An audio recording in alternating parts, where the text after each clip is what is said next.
Alberta separatists visit Trump officials in Washington to ask for financial support. There's an old-fashioned word for that, and that word is treason. What was discussed and why it led the PM to remind the U.S. to respect Canadian sovereignty. Plus, YYC welcomes a new carrier connecting Calgary to Abu Dhabi. We're becoming a much more global city. Who's expected to jump on this 14-hour flight and when it gets airborne? And no laying down on the job for Calgary's newest cop. It's okay to not be okay. Sadie joins the force to help reduce stress for officers. CTV Calgary, local breaking news with Tara Nelson.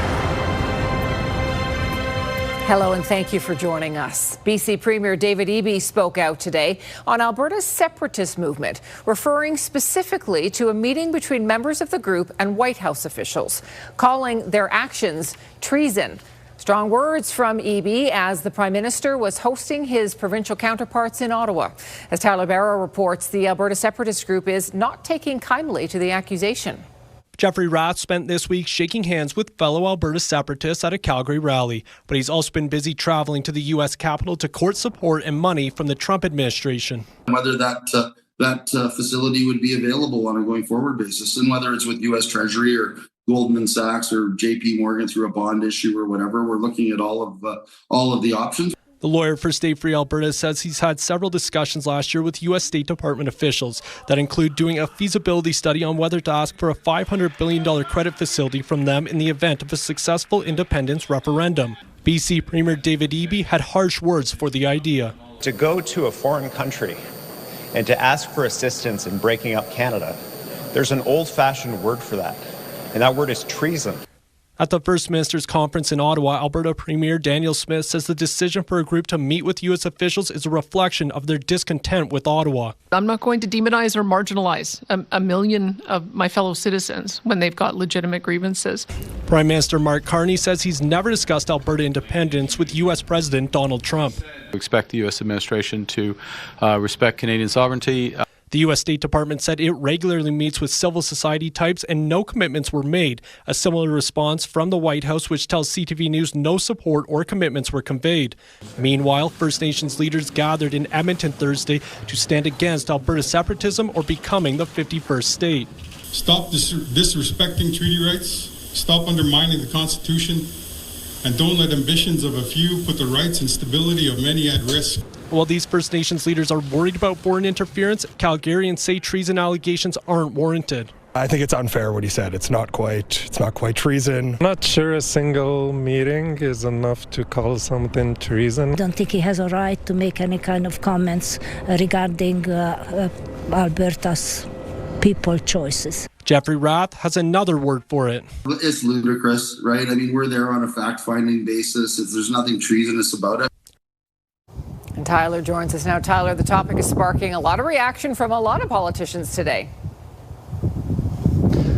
Yeah, Tara, opposition leader Naheed Nenshi is accusing Smith of emboldening the individuals behind the separatist movement. Now, former Premier Jason Kenney, he's defending Smith, saying many Albertans have a reason to be upset, and particularly those in the resource industry. Ontario's Doug Ford described the meeting as going behind Canada's back at a time when it should be sticking together. And New Brunswick's Susan Holt, she described this movement as a small minority and believes the majority of Albertans would choose to stay in Canada.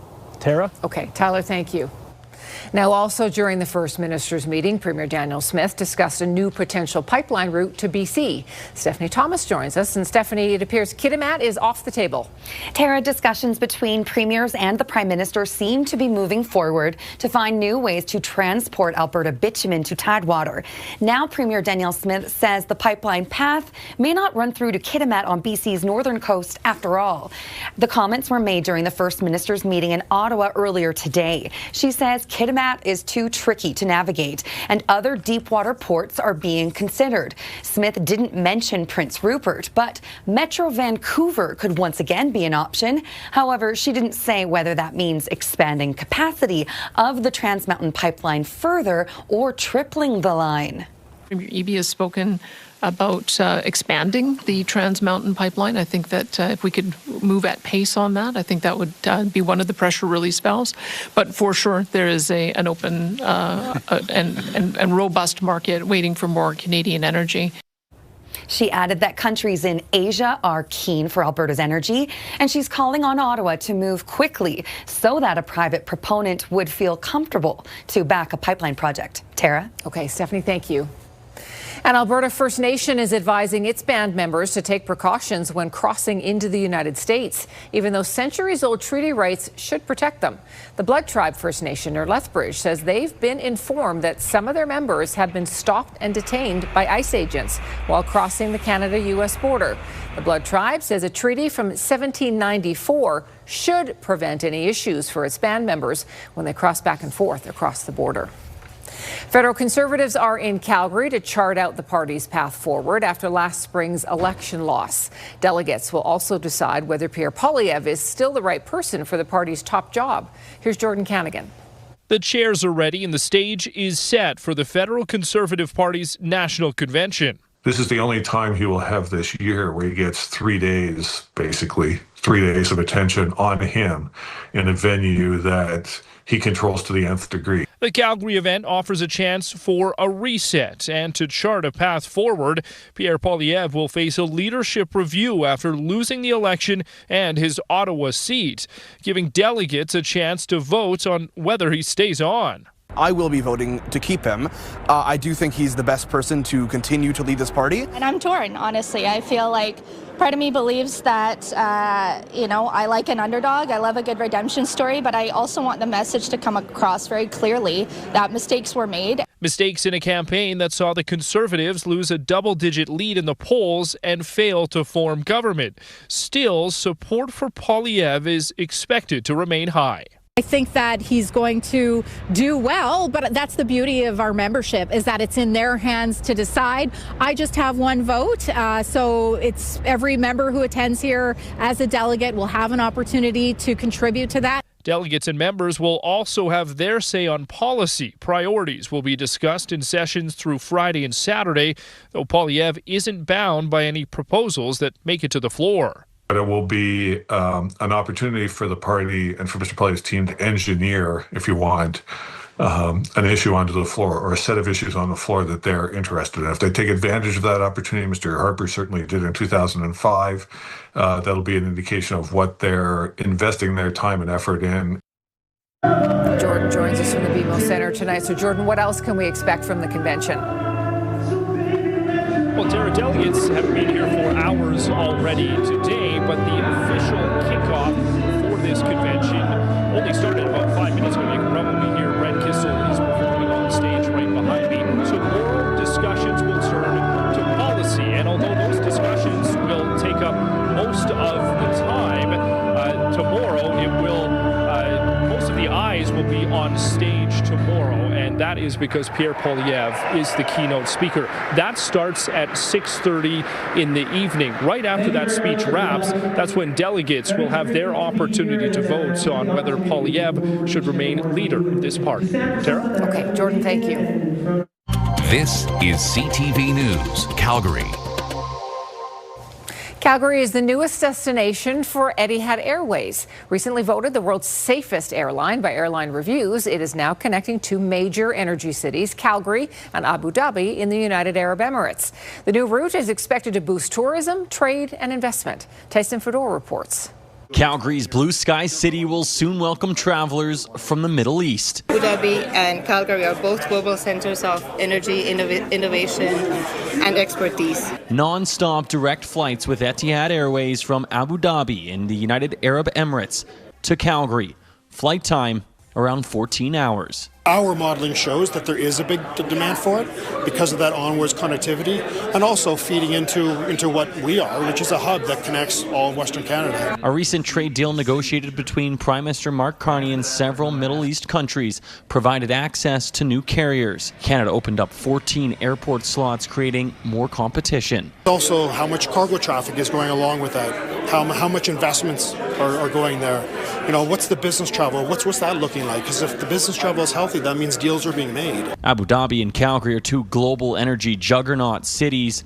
Business deals and trade is expected to increase. Alberta exported around $250 million worth of canola seed, machines, and mechanical appliances, wheat and lentils to the UAE in 2024. Creates a direct pipeline to the UAE, a place that we've seen a lot of opportunity for investment and growth and trade. Whether it's business travel, whether it's leisure travel, Alberta has what the rest of the world wants. Abu Dhabi is also set to become the newest destination that will operate World Disneyland. Tourism is expected to elevate in both cities. We're becoming a much more global city. We want to double tourism revenues to $6 billion by 2035. But with a growing diverse city here in Calgary, Etihad Airways felt that Calgary was being underserved when it came to direct flights. There's also significant demand from the visit family and relatives sector, given the large Indian and Middle Eastern communities in Calgary. Airfare is as low as $1,200 on a return trip, with the first flight set for November 3rd. Tyson Fedor, CTV News, Calgary. Airfare tickets are now on sale. The first flight comes exactly 1 year to the day that the Alberta government opened up a trade office in Abu Dhabi. Well, Danielle joins us now with our first peek at the forecast. We're inching toward a very mild weekend. Yes, so for those of you who like the mild and warm weather, you've won the weather lottery here. Because yes, it was warm today. We got to a high of 10, and next week a lot of daytime highs will be in the teens. So this is a long-term warm stretch. We're sitting at 7 degrees. The winds have been relatively calm today, gusting closer to 40 at times. They will pick up tomorrow, gusting closer to 50 in the afternoon hours, but that means we'll get even warmer tomorrow. So at least a high of 9 degrees, mainly cloudy skies, and even warmer again as we head into next week. We'll talk more about that coming up, Tara. Thank you, Danielle. The province is toughening up its laws aimed at predatory tow truck practices. New, harsher penalties are coming. We'll tell you how to protect yourself if you face pressure from a towing company. Plus, Calgary's police chief weighs in on the interprovincial work being done right now to crack down on extortion crimes.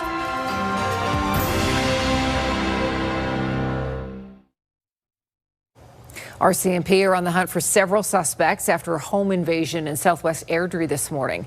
It happened just before 9. Officers say the homeowner came face to face with 3 masked intruders who were wearing black clothing and were armed. Mounties say they had what appeared to be a firearm and bear spray. The homeowner received minor injuries during the frightening encounter. The suspects fled in a vehicle. The Calgary Police helicopter and RCMP K-9 unit responded, but so far there have been no arrests. Police have made an arrest in a doorstep assault case. Earlier this week, they released images of a suspect after a man banged on a door in Copperfield demanding to speak to a certain person. The homeowner said no one by that name lives there, and then the man assaulted the homeowner. Now, police say they took someone into custody after a tip from the public. No names or details on charges have yet been released. West Edmonton Mall was under lockdown today after an apparent shooting. Police say 2 males were walking near the Bourbon Street dining area of the mall when one discharged what appeared to be a firearm at the other. One person nearby spotted what appears to be a bullet casing and a bullet hole. No injuries have been reported. The mall was put into lockdown, but it has since been lifted. The extortion crime wave that has hit Western Canadian cities was a hot topic at today's First Minister's meeting. What we're seeing in Surrey is it's a terror attack in slow motion. BC Premier David Eby wants Parliament to pass Bill C-14. Last month, the Border Services Agency says 15 foreigners facing extortion charges applied for refugee status. Bill C-14 would prevent that. Surrey, BC, Calgary, Edmonton, and Winnipeg have had homes sprayed with gunfire and businesses set on fire. Calgary's police chief says CPS continues to collaborate with other law enforcement agencies. It is a growing concern. We have got resources redeployed to assist with this situation. We're working with many of our partners, both within the city, outside of the city, within the province, outside of the province. So we're doing lots of work behind the scenes. We're reaching out to the community.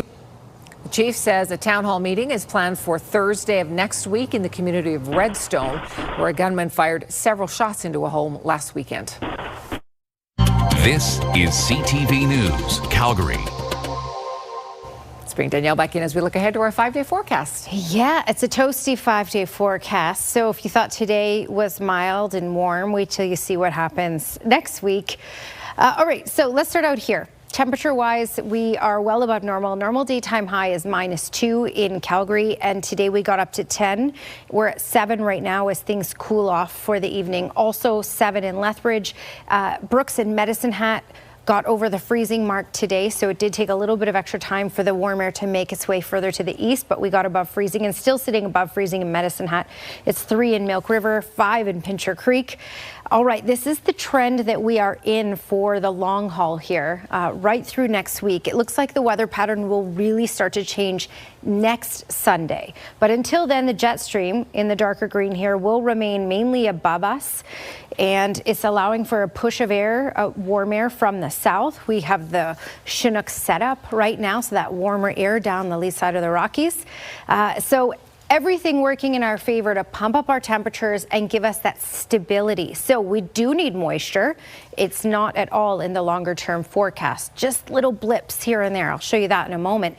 But first, wind gusts. So today a little on the windy side for sure. Pincher Creek 70 was the max wind gust, 56 for Lethbridge, and just over 40 in Calgary. Let's fast forward to tomorrow, and we will pick up on the winds. So everywhere in southern Alberta is going to get some gusty conditions. Up to 50 in Calgary, up to 70 in Lethbridge, and up to 90 in Pincher Creek. Even Medicine Hat, Brooks, Drumheller looking at 30 to 40 kilometre per hour gusts for tomorrow. But because of that, temperatures will get even warmer tomorrow because this is that Chinook setup and the winds will be out of the west. All right, we do have a little bit of isolated rainfall. Nothing significant, and fast forward to early tomorrow morning, 9 a.m. You can see this little pocket here suggesting we may see a little sprinkle in isolated parts of the city for tomorrow morning. Nothing significant, won't last at all. South of Lethbridge in the morning, that possibility as well. And the only other chance of any sort of moisture this week is early Saturday morning near Calgary, up the QE2 and off to the east.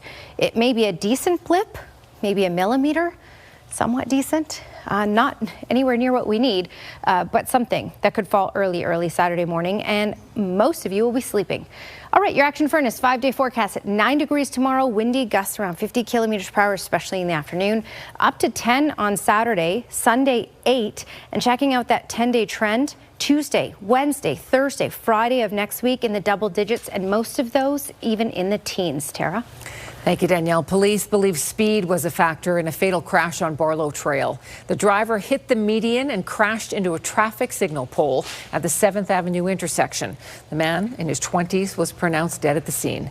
It happened just before 4 a.m. Police say they are now looking into whether impairment was also a factor. A man in his 90s is recovering in hospital after he was struck by a pickup truck yesterday afternoon. His injuries are life-threatening. Police say it happened when he was crossing in an unmarked crosswalk at 14th Street and Colburn Crescent. The driver of the truck, a man in his 80s, did remain at the scene. Steep fines and jail time are on the way for predatory tow truck drivers. The practice, which sees towing companies taking advantage of drivers after an accident, has become more widespread in Alberta. Tim Brooke explains who's being targeted and what the new penalties mean for violators. The towing industry has changed since Big Hill started up 49 years ago. The public have lost some confidence in the towing industry, and that's painful for those of us who've been doing it for this long. This company says it operates completely above board, but thanks to bad actors, its reputation has taken a hit. Take the Duchek family. When their car was totaled, a company was on scene immediately offering a verbal deal that was never honored. What I thought was going to be about $300 was going to be $3,000. It's just one story of predatory towing.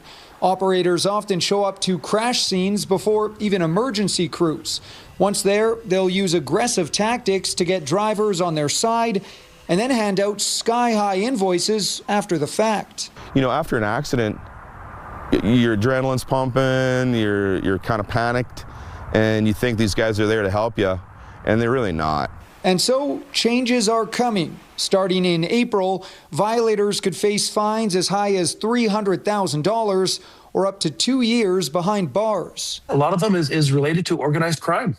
And that's why they're so good at it. That's why they're when they were shut out of business in Ontario, that's why they moved west. The new rules mean all drivers must clearly communicate all towing and storage costs and obtain complete consent before towing begins. If we go down this path and we see that it's not working, yeah, we're prepared to take more action, whatever's required to protect Albertans. Big Hill Towing wants the move to help Albertans and the names of those just trying to do their job. The hope is that this is enough to make sure that the people who have no intention of running ethical businesses in service to the community just go away.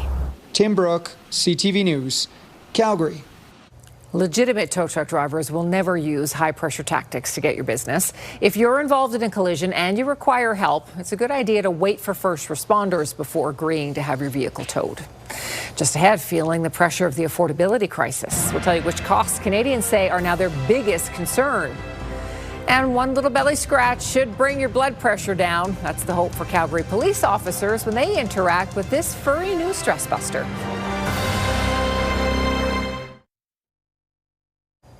These days, paying for groceries is still the #1 expense draining the pocketbooks of Canadians. New Nanos polling out today highlights just how much affordability is taking a toll. CTV's Alex Carpa reports. Hard to make decisions.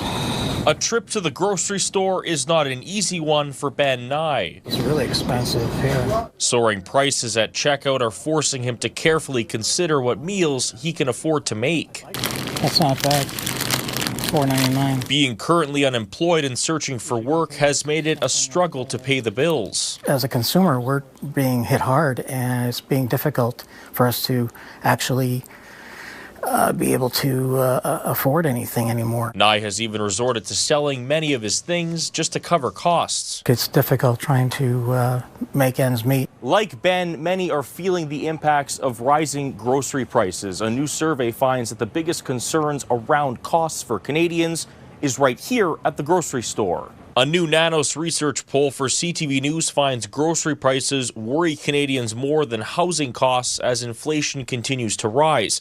More than half of Canadians say groceries are top of mind when looking to save money this year, followed by housing at almost 25% and healthcare at nearly 10%. It speaks to the pressure that Canadians are under and how groceries are at the top of the list, significantly ahead of things like housing and healthcare and fuel and entertainment, all those things. But experts warn that relief may not come anytime soon. The story on tariffs are going to continue as we're trying to renew CUMSA with a very unfortunate negotiating opponent in the United States. Could be looking at, a bad year next year as well. Let's try this. As prices continue to climb with no end in sight, Nye says he will do whatever it takes just to stay afloat.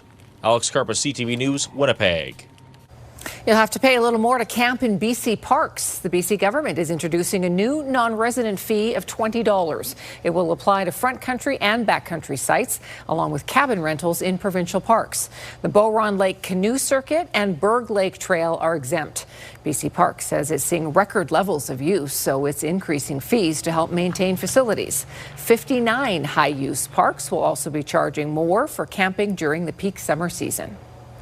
Top honors for 2 Southern Alberta photographers. A Calgary storm chaser and a Banff ice climber wowed the judges from Canadian Geographic. That's next.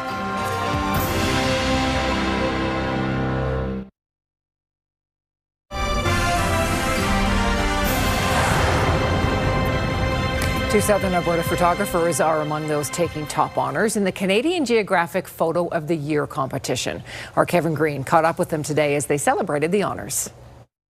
Regular viewers of CTV will be familiar with the stunning photographs Calgary's Matt Melnick takes of the Northern Lights, but it was this picture Melnick captured of a lightning strike just southeast of Calgary that took top honors in weather, seasons, and skies in the Canadian Geographic Photo competition. I was looking at everyone else's photos and there was some unbelievable stuff, so I was a little bit shocked, but also, very excited and happy and thrilled, and it's an amazing achievement, absolutely. Photos were judged in 4 categories, the others being flora, fauna, and fungi, epic landscapes and outdoor adventure, which is where Banff's Will Lambert took top honors with this shot of a friend climbing inside an ice cave at Jasper's Dome Glacier. It was a particularly memorable day out with a couple of good friends, and there just with the intention of exploring if we create something great, but just an amazing day out in the mountains. And I think this was one particular one that did come out really well, but you just never know, right? Over half the top photos in this year's Canadian Geographic contest came from Western Canada. I really just think it's because of the geographic diversity of particularly Alberta and BC. I mean, you've got the mountains, you've got wide open prairie, you've got incredible thunderstorms, you've got tremendous biodiversity in the mountains, on the coast. For Melnick, it's also about planning and execution. I put some planning into it. I frame it and basically, see the picture before you take it. I can kind of see that. I call it my superpower. Lambert, however, doesn't overthink his adventure photos. I think sometimes going with less of a plan and just the only intention being out there and having a great day, being safe and enjoying the mountains that you're out in. You know, anything else is a bonus. There were over 7,000 entries in this year's Canadian Geographic Photograph Contest. Anthony Bucci of Port McNeill, BC, took top honors as Photographer of the Year. Kevin Green, CTV News, Calgary. And the complete set of winning images will be published in Canadian Geographic's March-April 2026 issue. That will be available on newsstands from February 16th. We can attest, you can get some pretty great photos. Terrific photos there. Wow. Amazing. Well, according to folklore, the Sandman comes to help kids sleep. Unless you're this kid.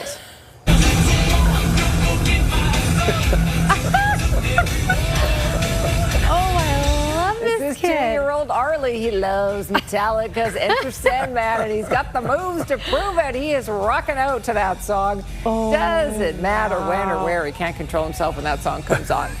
He got some moves. That is not the first time he's heard that song, that's for sure. I think he might be in a band later in life, huh? You wonder, is that from his dad that he's seen do that, or a music his mom, video? Who knows? I don't know. Yep. Well, here's a reality check for hackers who threaten to leak photos from your phone. They're not that interesting.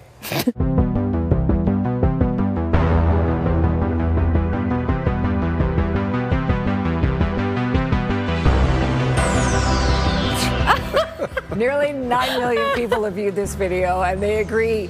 Photos on the phone, they're not that sexy. They're boring. It's where you parked. It's the labels on jars so that you can zoom in to read them. And, of course, your pets. So true. I must have a million photos of my dogs on my phone. Yeah, pets and kids and grandkids. Yeah. And, right, pets and parking.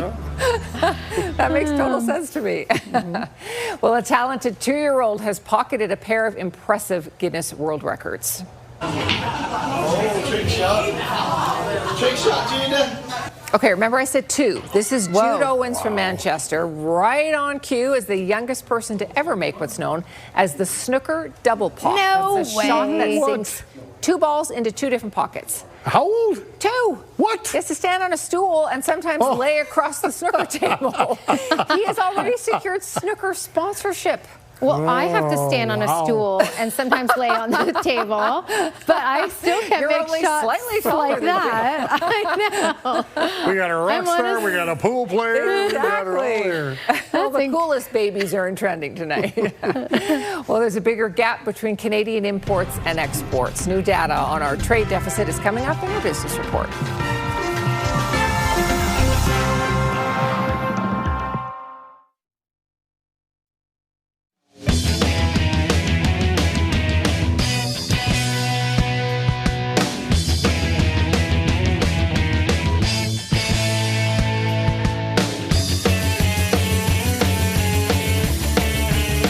CTV Ski Report, brought to you by Sunshine Village, home of Canada's best snow and hottest lifts. Well, it will be more like spring skiing coming up here. All right, Skywatch weather camera. It's quiet in the city now. The winds have been relatively calm in the city today, up to about 40 kilometers per hour. That will change tomorrow. It will go to about 50, so you'll definitely notice the wind out there. But it'll get even a little warmer potentially tomorrow as well. All right, 10 degrees was our high today. 7 is the current temperature as things drop off for the day. It's also 7 in Lethbridge, it's 2 in Medicine Hat, just below freezing in Brooks, but we were at 2 before showtime. 5 degrees in Pincher Creek, 3 in Milk River, very toasty temperatures. This is the trend that we're in. This ridge of high pressure promotes sinking air, stability. That's why we don't have any real moisture in the forecast, and this allows the temperatures to continue to build. Looking at gusts, these are the gusts we had today. These are the gusts we will have tomorrow. 90 in Pincher Creek, 70 in Lethbridge, 50 in Calgary, 30 to 40 Drumheller, Brooks to Medicine Hat. Radar and satellite showing you the cloud cover pushing in. There may even be a little early morning sprinkle in the city, but very small chance of that. Starting off at the freezing point, went off to work and school. In the afternoon, getting up to 9. Again, windy in the afternoon with gusts out of the west, 50 kilometers per hour. That's your 24-hour forecast brought to you by Action Furnace. Fix right or it's free. All right, look at all of these temperatures. Fernie will see some mixed precipitation, but still a high of 5. Golden getting to 6. Edmonton 1. Calgary at least 9. 4 in Drumheller. And then heading further to the south, 9 for Lethbridge, 7 for Pincher Creek, but as you know, gusty there for tomorrow. Tara. Thank you, Danielle. Strong words today from BC's Premier about some supporters of Alberta separatism. David Eby says activists who sought support from U.S. State Department officials are treasonous. The Federal Conservative Convention is underway in Calgary tomorrow. Delegates will vote at Pierre Poilievre's leadership review. And Calgary will have a new direct flight to the United Arab Emirates in November. Etihad Airways will fly to Abu Dhabi 4 times a week. More tariff threats coming from the U.S., this time over business jets. In a social media post, U.S. President Trump says the country will decertify Bombardier Global Express and all aircraft made in Canada until several American-made Gulfstream jets are certified. He's also threatening a 50% tariff on all aircraft sold to the U.S. if the situation isn't corrected. A Vancouver-based mining firm says 10 people have been abducted from one of its project sites in the western Mexican state of Sinaloa. Vizsla Silver says 10 individuals have been taken from the site near the city of Concordia. The region is in the throes of violence among rival drug cartels. The mineral exploration company, which has been developing a silver and gold project called Panuco, has temporarily suspended some work around the site. None of the abducted workers are Canadian. More than 1,000 workers will be out of a job Friday after General Motors announced it is cutting the 3rd shift at its Oshawa plant. About 500 direct employees will be impacted, along with another 500 other workers who are employed with companies that are part of the plant's supply chain. In a statement, Unifor said the move comes as GM shifts jobs to the United States. It says it presented the company with a viable plan to retain the 3rd shift, but the proposal was rejected. It was a tough day for Microsoft. Share values tumbled around 10% as of the close. That's despite stronger profit and revenue for the latest quarter than analysts expected. Investors instead focused on concerns that Microsoft won't deliver enough returns to make up for record spending on artificial intelligence. There's a dramatic change in how much Canada imported versus how much it exported late last year. Here's Marilla Fernandez. Canada's trade deficit widened to $2.2 billion last November. It was under $400 million in October. Total exports were down 2.8%, with a big drop-off of unwrought gold shipments to the UK, the US, and Hong Kong. Exports of vehicles and parts also dropped, reaching their lowest level in 3 years. A shortage of semiconductors is impacting vehicle production in Canada. Here are the closing numbers for the day. The Canadian dollar is up to 74.09. West Texas Intermediate is up over $2 to 65.30.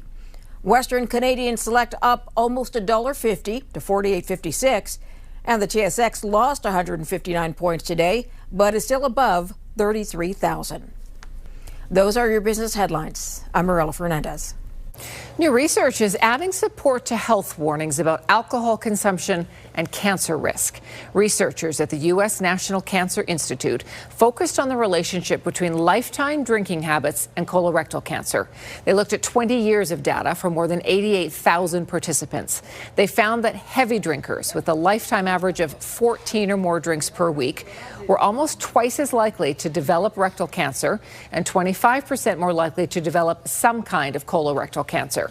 That's compared to people who average less than 1 drink per week. Calgary police are adding a new kind of backup, one with 4 paws and a very calming presence. As officers face increasingly traumatic calls, a specially trained dog is stepping in to support sworn and civilian members. Mark Villani reports. Responding to the most dangerous calls. Police officers physically put their lives on the line. They're often first on scene of a fatal car crash, a homicide, and other life or death situations. There's lots of traumatic incidents that they're going through. We're dealing with lots of mental health. You've heard us talk about, 19% of our workforce is off. But this 4-legged friend aims to help solve those issues. Meet Sadie, a 2-year-old black lab named as the Calgary Police Service's first operational stress intervention dog. She's vested up and specially trained to support sworn CPS officers and civilian members following difficult calls. Interactions with these dogs can reduce stress responses, lower anxiety levels, and help individuals regulate emotional distress. Sadie was bred and trained by BC and Alberta guide dogs, a strenuous 1.5-year process to offer calming support in moments when words alone aren't enough. So when somebody is having a bad day, needs an emotional downregulation or additional support, our dogs are specifically trained for those members. Bringing this canine into action was also made possible thanks to funding from Wounded Warriors Canada and Calgary-based nonprofit Pulling Together for Mental Health. When you begin to experience stress, your entire body chemistry changes. That dog knows you're undergoing stress before you do. The latest step in making sure those who swore to protect Calgarians feel supported too. Whatever we can do to assist and support them, this is what we're here for. Mark Villani, CTV News, Calgary. Sadie is now officially working daily with her handler, providing comfort after critical incidents and moments of connection for CPS members. Preparations are underway for the opening ceremony for the Olympic Winter Games. About 1,300 performers, including 1,200 volunteers from 27 countries, have spent months getting ready in this tent next to Milan's historic San Siro Stadium. Rehearsals are now shifting inside the massive soccer arena. The show will celebrate Italian history and culture, with these costumes playing an essential part. A fitting choice in Milan, one of Europe's fashion capitals. The curtain rises February 6th. A Calgary figure skater has achieved a golden goal. Coming up, Glenn tells us what the young athlete is striving for next. And if you have a news tip, don't forget you can text us anytime at 10-400.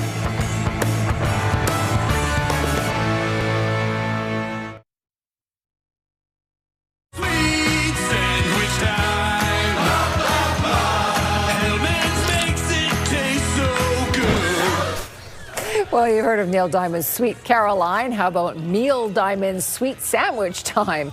That's comedian Andy Samberg, featured in a new Hellmann's Super Bowl ad. You can see it online before game day.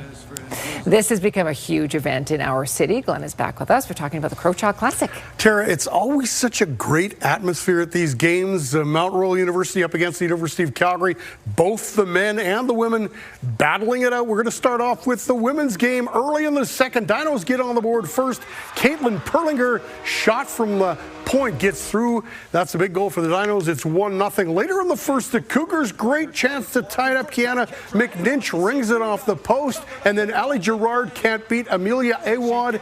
She was really good for the Dinos in this game. Two teams traded goals after that, so the Dinos hold on for a 2-1 victory. A men's game, that goes at 7 o'clock tonight. Flames also in action. They're in Minnesota. They're through the first period of that game. The Wild with a 2-0 lead over the Flames. Alberta's Selena Sturmey has clinched a playoff spot in Pool B at the Scotties Tournament of Hearts. In Pool A, a lot on the line this afternoon. The winner of the Ontario-Nova Scotia game would clinch the final playoff spot in that pool. Haley Armstrong and her rink from Ontario up against Nova Scotia's Taylor Stevens, picking up in the 10th end. Ontario leading 7-6. Nova Scotia the hammer. You talk about a tricky shot. Stevens needs the hit and roll off the yellow and then get that yellow stone out. She does it. to perfection. What a shot. Nova Scotia wins at 9-7. They get the last playoff spot in Pool A. Well, it was a successful Canadian figure skating championship for the Glencoe Club. Leah Cho defended her junior women's title, and Parker Heidrich skated away with the gold in the junior men's championship. Parker Heidrich started figure skating 9 years ago. He was a hockey player, but decided to make the switch when he was 10. I did hockey for a bit, and then I just stopped because I wasn't a huge fan of the training environment, but my parents said that I should learn how to skate, and so they put me in the Can Skate program, and I loved it so much with all the colorful stuff, and the coaches made it so fun, so then it just got better from there. It was a wise decision because Heidrich has gotten better and better every year, and now he's really on top of his game. Earlier this year, he won the Junior Men's Championship at the Skate Canada Challenge in Calgary. And recently, he skated away with the gold in the Junior Men's division at the Canadian Figure Skating National Championships in Gatineau, Quebec. It was so exciting. I have kind of really wanted to have something big and kind of really prove myself over the past few years, and I think I really did it at Nationals and at Challenge in Calgary, and I think it was great, and I'm so happy with how I did. Parker's coach is Scott Davis. He says all the hard work has paid off, and winning a national title is big. That was a huge accomplishment for Parker and his skating development. He mentioned that he'd been training really well and had some good performances, but to put it out in that, on that stage at a national level was pretty impressive. Parker keeps a busy schedule. Besides to figure skating, he also goes to the University of Calgary and wants to be an architect. He also has some goals for himself in skating. I want to go international. I think in the next few years, probably getting some new, bigger jumps would be really nice. And to be able to go international, go to the Olympics maybe is probably the ultimate goal. And so I hope I can get there at some point. Parker has some much needed time off from competition right now, but he's still busy working on his routine and technical things and jumps and all those kind of things. That's awesome. Congratulations to him. Amazing. All right, well, great forecast ahead for us. Yeah, Parker and everyone else, indoor rinks for anything. Yes, everything outside is a puddle right now. And it will be more so in the coming days. I don't even know if I have to say much other than, yes, it will be windy in Calgary, 50 kilometers per hour, south of Calgary, 90. Warm, so it's more like, double digits by Saturday and Tuesday. And when I show you the 10-day trend, if you didn't see it earlier in the show, Wednesday. Look at that. What? I know. Ooh, that's not February weather. Yeah, so double digits Tuesday to Saturday, and then you got the teens Wednesday, Thursday, Friday. That's exceptional for this time of year. The weather pattern starts to really change on Sunday, so then I think we're going to have to brace ourselves next Sunday, not this Sunday. Next. Okay, weather window brought to you by Lux Windows and Doors. Crafting quality windows and doors for your style, budget. Alberta's Climate and Roy Miller sent the quintessential prairie photo in of the grain elevator. Stunning photo with the pink sky. This was taken just southeast of Calgary. That's fantastic. It's perfect. Thanks for your company tonight. Have a great evening. We'll see you again tomorrow.